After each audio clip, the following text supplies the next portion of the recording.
Hello and welcome to our channel commerce study centre. मैं अजय श्रीवास्तव आज आया हूँ आपके सामने अकाउंट्स का एक चैप्टर लेकर।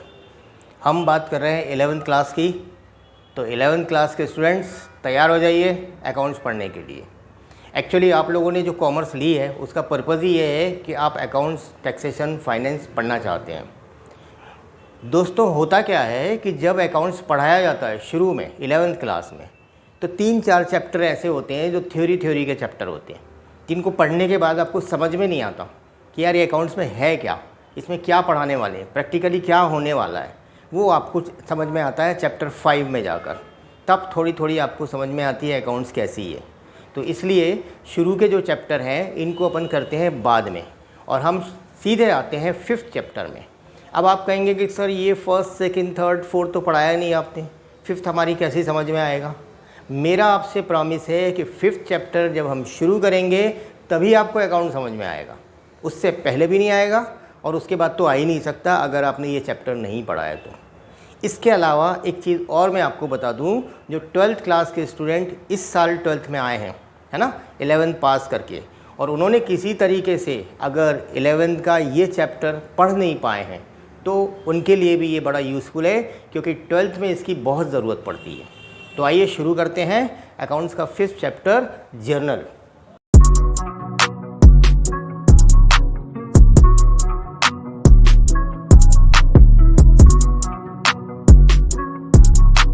मान लीजिए हम अकाउंट्स के 2 पार्ट कर देते हैं, एक का नाम है बुक कीपिंग और एक का नाम है अकाउंटेंसी। तो अकाउंट्स को हमने 2 हिस्सों में डिवाइड कर दिया। इसका एक हिस्सा है बुक कीपिंग, यानी जिसमें बुक्स बनानी है, और दूसरा है अकाउंटेंसी, जिसमें क्या करेंगे वो हम बाद में पढ़ेंगे। ठीक है, वैसे भी आपकी आधी बुक के बाद शुरू होगी अकाउंटेंसी, तो अभी आते हैं उस पर धीरे से। तो सबसे पहले शुरू करते हैं बुक कीपिंग। बुक कीपिंग का मतलब होता है keeping of books, books banana, books maintain करना। तो बुक कीपिंग में आपको क्या करना है, अकाउंट्स की बुक्स मेंटेन करना है। अब अकाउंट्स की बुक्स कौन कौन सी होती है वो समझ लीजिए। अकाउंट्स की जो बुक होती है उनका नाम है journal, cash book, ledger et cetera, और भी कई बुक हैं इसके अलावा, राइट। समझेंगे हम इन बुक्स को डिटेल में। तो जो बुक कीपिंग है उसमें आप क्या पढ़ रहे हो, कीपिंग ऑफ बुक्स, बुक्स कैसे बनाई जाती हैं, कैसे जर्नल बनाया जाएगा, कैसे कैश बुक बनाई जाएगी, कैसे लेजर बनाया जाएगा, ये मेन बुक है ना। इनमें आपको बिजनेस के ट्रांजैक्शन लिखना पड़ेंगे। इन बुक्स में क्या लिखना है आपको, बिजनेस के ट्रांजैक्शन।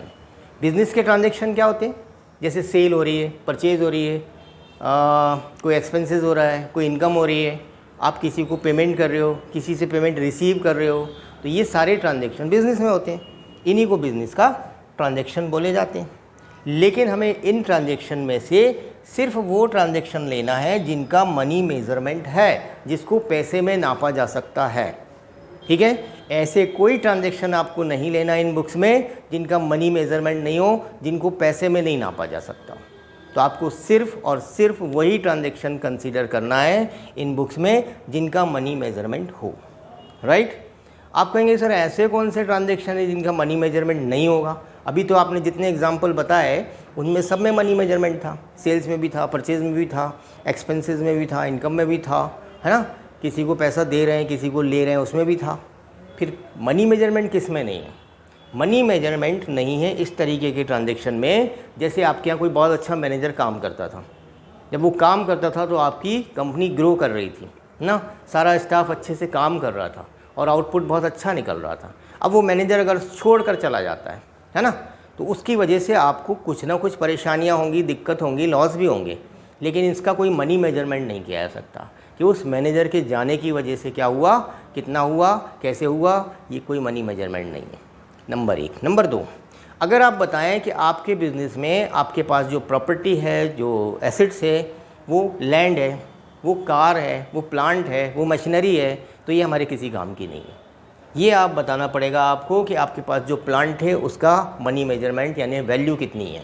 ठीक है, जो वैल्यू आपकी फर्नीचर की है उसको आपको मनी में बताना पड़ेगा।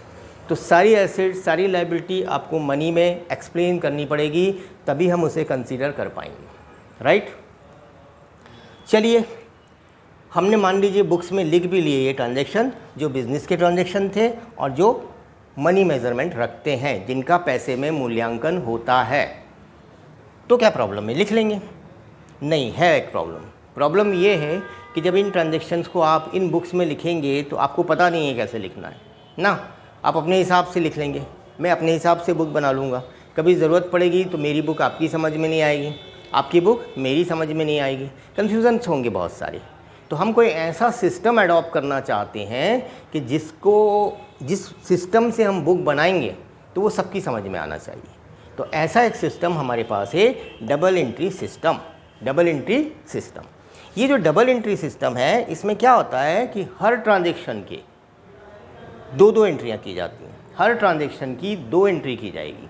जैसे सेल हो रही है तो उसमें एक एंट्री डेबिट की होगी, एक एंट्री क्रेडिट की होगी। परचेज़ हो रही है तो उसमें एक डेबिट होगा, एक क्रेडिट होगा।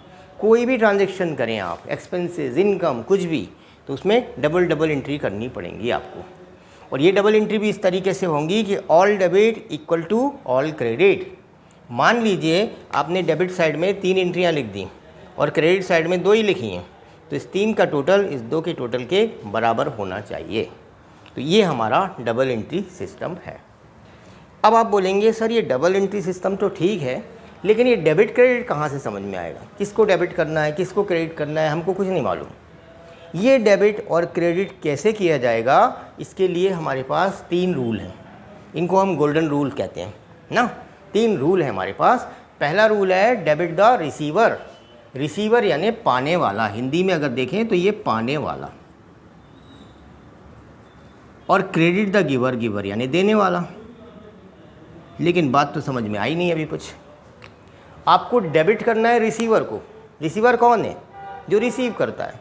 मान लीजिए मैं आपको 5,000 रुपये दूँ, मेरा नाम अजय है, मैं आपको 5,000 दूँ, आपका नाम राकेश है, ठीक है? तो मैं आपको 5,000 रुपये दे रहा हूँ, तो मेरे 5,000 रुपीज़ को रिसीव कौन कर रहा है?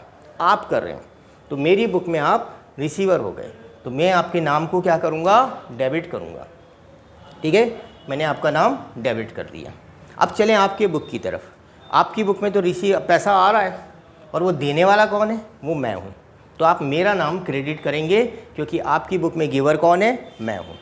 तो इस तरीके से रिसीवर को डेबिट करना है और गिवर को क्रेडिट करना है। बिज़नेस जब हम करते हैं तो बिज़नेस में रिसीवर 2 ही चीज़ें रिसीव करता है, या तो कैश रिसीव करता है या मटेरियल रिसीव करता है, राइट? जब भी ये हमसे कैश या मटेरियल रिसीव करेगा तब हम इसको डेबिट करेंगे, ठीक? कैश कैसे रिसीव करेगा? मान लीजिए हम इसको कैश दे रहे हैं तो ये कैश रिसीव करेगा, तो हम इसको डेबिट करेंगे। मान लीजिए हमने अपना कोई मटेरियल इसको सेल किया है, तो मटेरियल दे रहे हैं इसे, तो ये हमसे क्या रिसीव कर रहा है? मटेरियल, तो वहाँ भी हम इसको डेबिट करेंगे। Credit the giver. गिवर भी 2 ही चीज़ें दे सकता है आपको, या तो वो कैश देगा आपको बिजनेस में या मटेरियल देगा। तो अगर गिवर आपको कैश देगा, कैश आपके पास आ रही है, तो आप उसका नाम क्रेडिट करें। वो आपको मटेरियल दे रहा है यानी आप परचेज़ कर रहे हैं उससे, तो भी आप उसका नाम क्रेडिट करेंगे। तो debit the receiver, credit the giver, इसको याद कर लीजिए आप अच्छे से। दूसरा रूल है debit what comes in. Comes in यानी अंदर आना। Debit what comes in. हमारे बिजनेस में, हमारी फैक्ट्री में, हमारे ऑफिस में जितनी चीज़ें अंदर आएंगी हम उन्हें डेबिट करेंगे। फिर से सुनिए, हमारी कंपनी में, हमारे ऑफिस में, हमारे बिज़नेस में जितनी चीज़ें अंदर आएंगी हम उनको डेबिट करेंगे। जैसे आकर कोई कैश दे गया हमें, तो कैश अंदर आ रहा है तो हम कैश अकाउंट को डेबिट करेंगे। कोई हम मटेरियल ख़रीदते हैं, है ना, तो मटेरियल अकाउंट यानी परचेज़ अकाउंट को डेबिट करेंगे। कोई एसेट्स खरीदते हैं, फ़ैन खरीद रहे हैं, टेबल खरीद रहे हैं, एसी खरीद रहे हैं, तो एसेट्स अंदर आ रही है हमारे पास, तो उस एसेट्स को नाम से आपको डेबिट करना है। एसी खरीदा तो एसी अकाउंट डेबिट, फर्नीचर खरीदा तो फर्नीचर अकाउंट डेबिट, है ना, मशीन खरीदी तो मशीनरी अकाउंट डेबिट, प्लांट खरीदा तो प्लांट अकाउंट डेबिट। तो जितनी चीज़ें अंदर आ रही हैं बिज़नेस में वो सब डेबिट होंगी। क्रेडिट क्या होगा? जितनी चीज़ें बाहर जा रही हैं वो क्रेडिट होंगी। मान लीजिए हमने किसी को पेमेंट कर दिया तो वो पेमेंट बाहर गया, तो हम कैश अकाउंट को क्रेडिट करेंगे।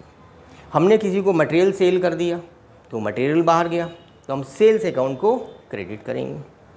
हम ये एसेट्स को रीसेल कर रहे हैं, वापस बेचना चाह रहे हैं, तो ये एसेट्स बाहर चली जाएगी बिजनेस, तो हम एसेट्स को क्रेडिट करेंगे।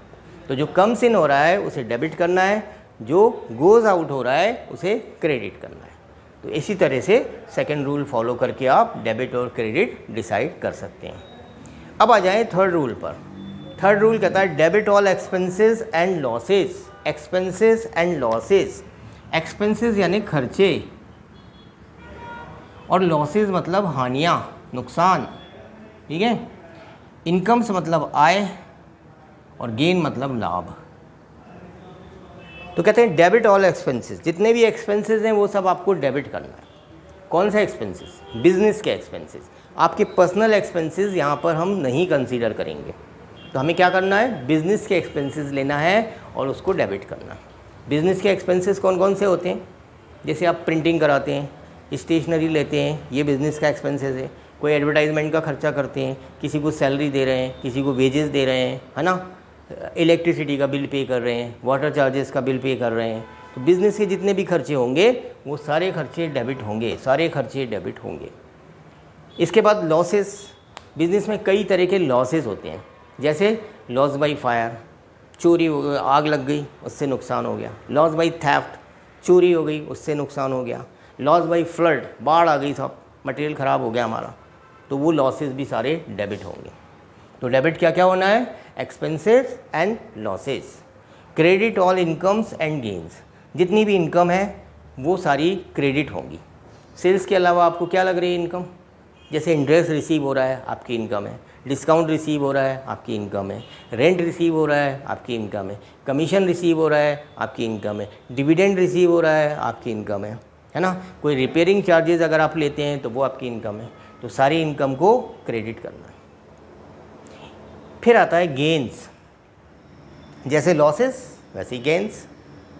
ये फर्नीचर मेरा, ये टेबल है, ये मैंने 2000 रुपये में ख़रीदी थी, 2000 रुपीज़ में, और जब सेल करने गया तो ये 3000 रुपीज़ में सेल हो गई। तो 1000 रुपीज़ का क्या हो गया? गेन हो गया। तो यहाँ पर क्रेडिट करेंगे। Profit on sale of furniture credit हो जाएगा। Profit on sale of furniture credit हो जाएगा। ऐसे ही कोई भी गेन होंगे तो उन्हें आपको क्रेडिट करना है, राइट। तो आइए अब अपन बुक कीपिंग की पहली बुक यानी प्राइमरी बुक जो है जर्नल, वो बनाना सीखते हैं।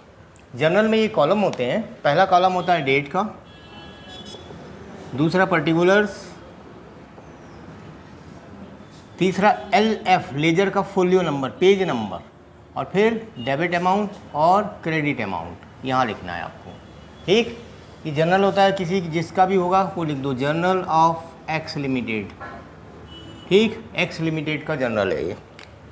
तो करना क्या है आपको? इस जर्नल में बिज़नेस के ट्रांजैक्शन नोट करना है और वो भी डेट वाइज करना है। आज जितने ट्रांजैक्शन होंगे वो, फिर उसके बाद कल वाले, फिर परसों वाले। तो इस तरह सीरियली अपने को ये जितने भी ट्रांजैक्शन बिज़नेस में होते हैं वो डेट वाइज नोट करते जाते हैं। अब जर्नल में एंट्री करने से पहले मैं आपको एक बात बता दूँ। जब भी हमारा कोई बिज़नेस होता है, कोई ऑफिस होता है, कोई फैक्ट्री होती है, तो हम क्या कहते हैं? ये हमारा बिज़नेस है, ये हमारा ऑफिस है, ये हमारी फैक्ट्री है। लेकिन बिज़नेस क्या कहता है? बिज़नेस कहता है आप अलग, मैं अलग, हमारी अलग पहचान है। तो बिज़नेस की अपनी एक अलग एंटिटी होती है, अलग पहचान होती है ना। तो बिज़नेस आपको इतनी रिस्पेक्ट देता है कि जब भी बिज़नेस की बुक्स में आपका नाम आएगा तो वो आपका नाम नहीं लिखता, उसकी जगह कैपिटल अकाउंट लिखता है, कैपिटल अकाउंट। ये जो रिस्पेक्ट दी जाती है ये सिर्फ आपको दी जाती है, आपके किसी फैमिली मेम्बर को नहीं। आपके मम्मी हो, पापा हो, ब्रदर हो, सिस्टर हो, किसी को नहीं। सिर्फ जब आपका नाम आएगा तब उसकी जगह कैपिटल अकाउंट लिखा जाएगा, जब आप पैसे इन्वेस्ट कर रहे हो। और जब आप पैसे निकालते हो तो आपका नाम क्या हो जाता है? Drawing account. तो दो नाम हो गए आपके बिजनेस में, कैपिटल अकाउंट और ड्राइंग अकाउंट। अब मान लीजिए कोई मिस्टर एक्स हैं, वो बिज़नेस शुरू करना चाहते हैं। 5 लाख रुपए घर से लेकर आए और उन्होंने बिज़नेस में डाल दिए, यानी बिज़नेस में इन्वेस्ट कर दिए। हम लोग उनकी बुक्स लिख रहे हैं, तो हम बुक्स लिख रहे हैं मिस्टर एक्स लिमिटेड की, ठीक है। तो उन्हें हुआ क्या ट्रांजैक्शन? अब मैं आपको दिखाना चाहता हूँ कि जर्नल एंट्री बनती कैसे है और ये डेबिट क्रेडिट के रूल्स यूज़ कैसे होते हैं। तो आप जो मैंने रूल अभी लिखवाए थे वो एक प्लेन पेपर पर लिख कर अपने पास रख लीजिए, ठीक है। ताकि आपको ये जल्दी समझ में आएंगे। शॉर्ट में मैं बता देता हूँ रूल्स का जो शॉर्ट है। डेबिट किस किस को करना है अपना? डेबिट करना है अपने को रिसीवर, डेबिट करना है कम्स इन, डेबिट करना है एक्सपेंसेस एंड लॉसेज। क्रेडिट किसको करना है? क्रेडिट करना है गिवर को, क्रेडिट करना है गोज आउट, क्रेडिट करना है इनकम्स एंड गेन्स। ये शॉर्ट में रूल्स हैं, इनको ध्यान में रखेंगे। तो बात चल रही थी कि मिस्टर एक्स 5 लाख रुपए लेकर आए अपने घर से और उन्होंने बिज़नेस में डाल दिए। हमें बिज़नेस की बुक्स लिखनी है, तो आज की डेट में जो भी आज की डेट होगी वो आप डेट डाल दीजिए। उस डेट में आपके पास क्या हो रहा है? पैसा आ रहा है, कम्स इन हो रहा है, तो आप कैश अकाउंट को डेबिट कर दो। तो आप लिखोगे यहाँ cash account debit to. Giver कौन है? ये पैसे देने वाला कौन? Mister X. और उनका तो नाम ही नहीं लिखना आपको बिजनेस में, तो आप यहाँ लिखोगे कैपिटल अकाउंट। कितना लेकर आए ये? 5 लाख, और ये 5 लाख। डेबिट और क्रेडिट बराबर है।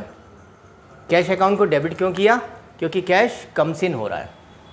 कैपिटल अकाउंट को क्रेडिट क्यों किया? क्योंकि गिवर है, ये मालिक है, ऑनर है, और उसका नाम नहीं लेना आपको, तो आपने कैपिटल अकाउंट लिख दिया। नेक्स्ट एंट्री की तरफ चलते हैं। ये आपको पता है कि जब भी अपन बिजनेस करते हैं तो हमको एक अकाउंट ओपन करना पड़ता है बैंक में। तो बैंक में अकाउंट ओपन करने के लिए कुछ पैसा डिपॉजिट करना पड़ेगा। तो जब आप पैसा डिपॉजिट करते हैं तो आपके पैसे का रिसीवर कौन? बैंक है, और रिसीवर को आप क्या करते हैं? डेबिट। तो आप यहाँ लिखेंगे बैंक अकाउंट डेबिट टू। क्या जा रहा है आपके पास से? गोज इन क्या हो रहा है? Cash, cash account. मान लीजिए 20,000 से आपने अकाउंट ओपन किया, राइट। यहाँ पर बैंक अकाउंट डेबिट क्यों है? क्योंकि बैंक रिसीवर है आपके पैसे का। जो पैसा आप जमा कर रहे हैं बैंक में, उसको कौन रिसीव कर रहा है? बैंक कर रहा है। गोज आउट क्या हो रहा है? आपके पास से जा क्या रहा है? पैसा जा रहा है। तो कैश अकाउंट को आपने क्रेडिट कर दिया, राइट। अब आइए तीसरी एंट्री डालते हैं। बिजनेस आपने देखा है 3 तरह के होते हैं। एक मैन्युफैक्चरिंग होता है जिसमें रॉ मटेरियल खरीदते हैं और फिनिश गुड बनाते हैं। एक ट्रेडिंग बिजनेस होता है जिसमें आपने चीज़ें बनी बनाई खरीदना है और बनी बनाई बेचना है, अपना प्रॉफिट बीच में ऐड कर देना है, अपने खर्चे बीच में ऐड कर देना है। और तीसरा सर्विस प्रोवाइड करना है, ठीक है।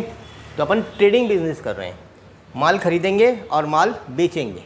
जो माल खरीदेंगे उसको परचेज़ बोलेंगे और जो बेचेंगे उसको सेल्स। तो अपन ने परचेज़ किया है, यानी माल आ रहा है अपने पास, कम्स इन हो रहा है, तो परचेज अकाउंट डेबिट। क्या जाएगा आपके पास से? कैश। कैश में परचेज़ किया है आपने, माल आ रहा है, पैसा जा रहा है। 70,000 का आपने परचेज़ कर लिया कैश में, मान लीजिए, राइट।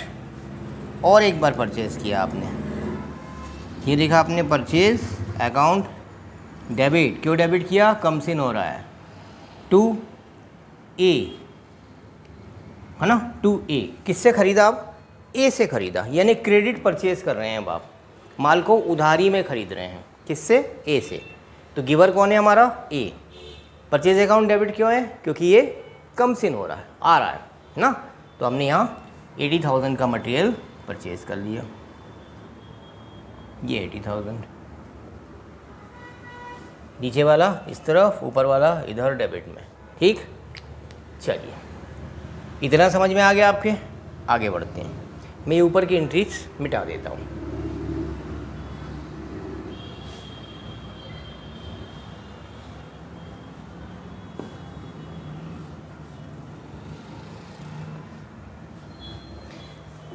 अब आपने इसमें से कुछ मटेरियल अपना प्रॉफिट जोड़कर सेल कर दिया।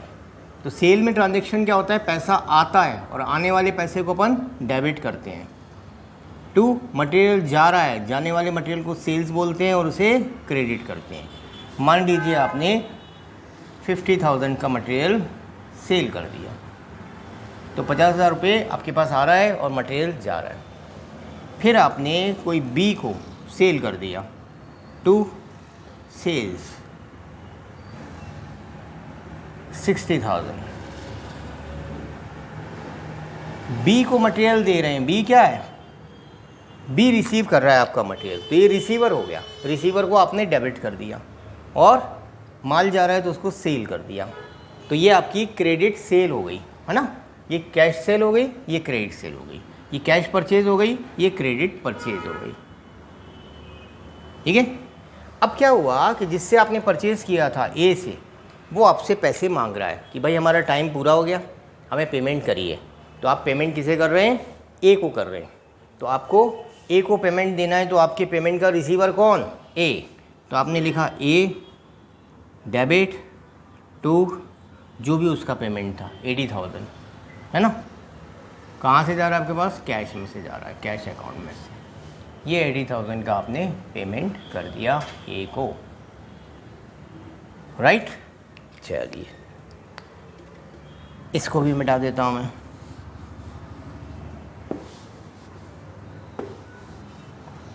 अब आपने जिसको क्रेडिट सेल किया था वो बी है, आपने उससे पैसे मांगना शुरू कर दिए कि भैया हमने क्रेडिट पर माल दिया था आपको, आप पेमेंट करिए।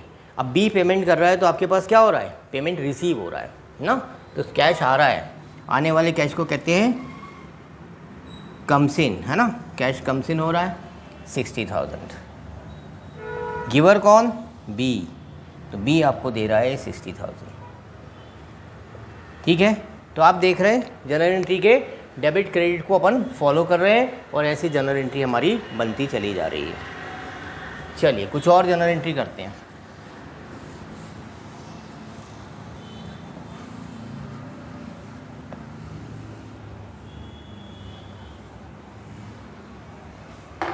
अब मान लीजिए आप कोई एक्सपेंसेस कर रहे हैं, एक्सपेंसेस को हम क्या करते हैं, डेबिट करते हैं। तो आपने किसी को सैलरी दी, तो सैलरी एक्सपेंसेस होता है, सैलरी के नाम से लिखा जाएगा वो, सैलरी अकाउंट डेबिट टू क्या जा रहा है हमारे पास से, कैश। अगर आप बैंक से पेमेंट करें, चेक वगैरह दें तो बैंक भी लिख सकते हैं। तो जो भी सैलरी है आपने 10,000 की सैलरी दे दी उसको, ये वेजेस यानी मजदूरी जो दी जाती है वर्कर्स को, वो भी आपका खर्चा है, wages account debit to cash, तो ये आपकी वेजेस हो गई 20,000 की, राइट। ऐसे ही इलेक्ट्रिसिटी एक्सपेंसेस, इलेक्ट्रिसिटी का बिल जमा किया आपने, पेमेंट कर दिया, तो ये इलेक्ट्रिसिटी हो गया 5,000 का। तो ऐसे आप सारे एक्सपेंसेस डेबिट करते जाएंगे और कैश अकाउंट को क्रेडिट करते जाएंगे। ऐसे कोई आपकी इनकम होती है, मान लीजिए आपको इंटरेस्ट मिला, तो पैसा आ रहा है, आने वाले पैसे को डेबिट करेंगे, कैश अकाउंट डेबिट। इनकम का नाम क्या है, इंटरेस्ट रिसीव, राइट। मान लीजिए 1,500 रुपये आपको इंटरेस्ट मिला, रेंट मिल रहा है आपको, तो भी कैश अकाउंट या bank account debit to rent receive, ठीक है। 3,000 रुपये का आपको रेंट मिल गया।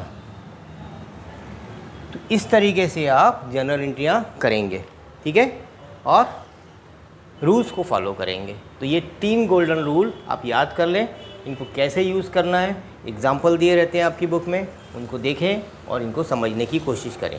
कोई भी प्रॉब्लम हो तो आप कमेंट कर सकते हैं, पूछ सकते हैं, ओके।